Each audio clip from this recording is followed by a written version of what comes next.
Halo semuanya, selamat datang di sesi bedah materi kita kali ini.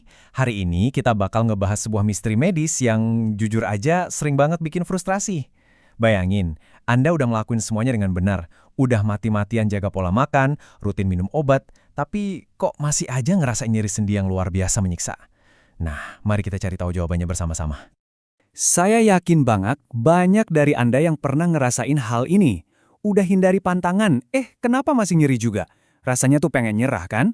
Udah stop makan jeroan, stop makan yang dilarang, rajin minum obat. Tapi entah kenapa pas bangun pagi, aduh, sendi rasanya kayak ditusuk-tusuk. Gak masuk akal banget rasanya. Oke, mari kita masuk ke bagian pertama dari bedah materi kita, misteri nyeri yang berkepanjangan. Buat mecahin misteri ini, kita harus lihat ke dalam persendian kita. Apa sih yang sebenarnya terjadi waktu asam urat mulai numpuk? Jadi gini, pas kadar asam urat kita berlebih, dia bakal ngebentuk kristal-kristal yang ngendap di sendi. Paling sering tuh di jempol kaki, tangan, lutut, atau sendi-sendi besar lainnya. Tapi ini dia anehnya, sebenarnya tumpukan kristal itu sendiri tuh diam aja, nggak langsung bikin sakit. Ibaratnya kayak pecahan kaca yang disapu ke pojokan, selama nggak ada yang nyenggol, ya aman-aman aja. Masalahnya, kalau si tumpukan senyap ini dibiarin terus-terusan tanpa diobatin, nah kita bakal sampai di kondisi yang namanya TOFI. TOFI ini tuh penumpukan kristal asam urat yang udah level parah di area persendian. Kalau dibiarin sampai tahap ini, tumpukan tersebut bakal berubah jadi rasa sakit kronis yang bener-bener menyiksa. Terus kenapa nyerinya sering banget datang tiba-tiba dan luar biasa sakit? Jawabannya ternyata ada di suhu dingin. Suhu dingin ini bertindak sebagai katalis yang secara aktif mempercepat proses kristalisasi asam urat tadi. Makanya sangat logis kalau serangan nyeri paling parah itu hampir selalu datang pas tengah malam, pas lagi kena semburan AC, atau habis mandi air dingin. Bener kan sering ngalamin kayak gini?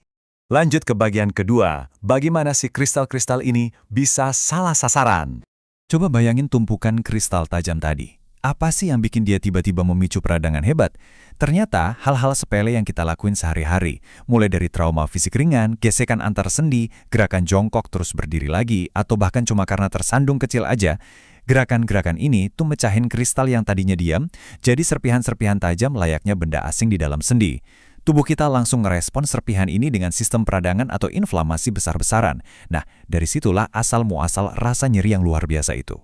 Tapi begini, poin yang sangat penting buat kita sadari adalah asam urat tinggi yang nggak diobatin itu bukan cuma soal nyeri sendi yang ganggu aktivitas. Bukan cuma itu. Ini tuh ibarat lampu merah untuk resiko kesehatan sekunder yang jauh lebih serius. Kita bicara soal batu ginjal, obesitas, diabetes, sampai hipertensi. Tubuh Anda lagi ngasih sinyal peringatan beruntun nih, dan kita benar-benar nggak boleh tutup mata. Nah, sekarang kita masuk ke bagian ketiga, 3 sumber tersembunyi dari asam urat. Mari kita jadi detektif sebentar dan cari tahu dari mana sebenarnya pelaku penumpukan ini. Coba ingat angka ini, 200-400 mg. Itu adalah batas maksimal purin harian yang bisa ditoleransi sama tubuh kita. Lewat dari situ, sisa purin dari makanan yang nggak bisa diproses tubuh bakal langsung numpuk dan memicu gejala asam urat. Ini sumber pertama yang pastinya udah sering banget kita dengarkan. Tapi tunggu dulu, ada kejutan lain. Asupan purin itu ternyata cuma tersangka pertama. Sumber tersembunyi yang kedua justru datang dari metabolisme fruktosa di dalam hati kita.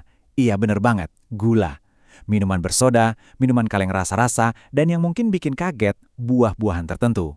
Apel, kiwi, kurma, nangka, sampai anggur itu punya kandungan fruktosa yang tinggi. Dan fruktosa berlebih ini secara langsung diproses sama hati kita jadi asam urat. Gila kan? Buat ngasih gambaran seberapa besar dampaknya, coba perhatikan statistik ini.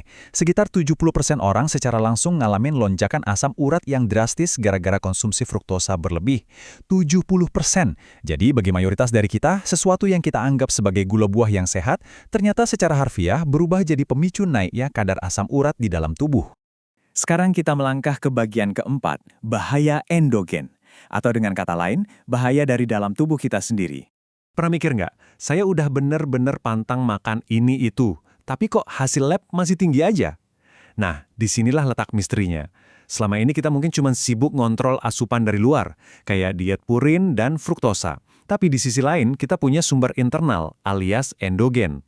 Sel-sel dalam tubuh kita sendiri, baik yang masih hidup maupun yang udah mati, secara alami memecah DNA dan RNA mereka menjadi asam nukleat, yang ujung-ujungnya memproduksi asam urat juga. Dan asalnya bukan dari tempat sembarangan loh. Asam urat endogen ini diproduksi langsung oleh tubuh kita di lokasi-lokasi yang sangat spesifik. Ada di organ hati, usus, otot, ginjal, sampai ke endotel atau lapisan pembuluh darah kita. Ini benar-benar murni mekanisme alami sel tubuh.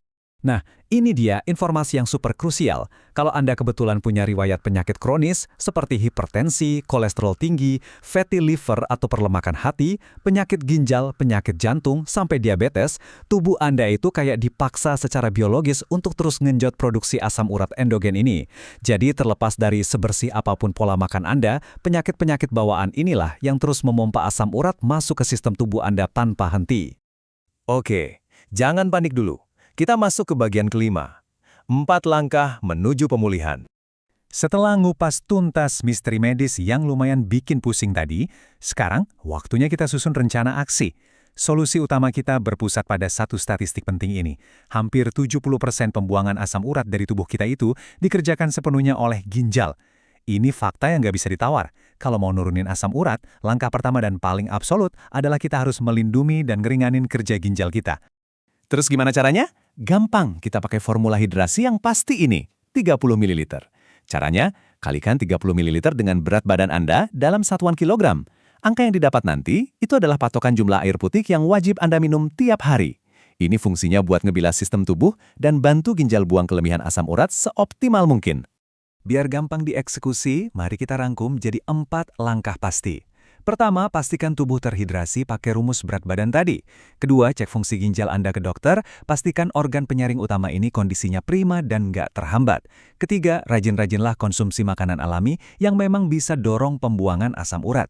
Dan keempat, kalau kondisinya udah membandel, Anda harus komitmen sama obat-obatan medis. Ngomongin soal komitmen minum obat, dokter ngasih resep itu bukan tanpa alasan spesifik ya. Ada 3 target yang mau dicapai. Membunuh rasa nyeri inflamasi, menghambat penyerapan asam urat baru, dan secara aktif bantu ngurangin tumpukan kristal di dalam persendian Anda. Tapi ada satu hal krusial yang perlu diingat. Ngobatin tofi atau kristal ini bukan keajaiban semalam langsung sembuh. Di bulan pertama pengobatan, tubuh baru beradaptasi. Nanti di bulan ketiga pembersihan kristal baru mulai jalan. Dan butuh waktu sampai 6 bulan penuh kedisiplinan berobat untuk benar-benar bisa melihat ukuran tofi itu berkurang. Jadi memang butuh komitmen jangka panjang.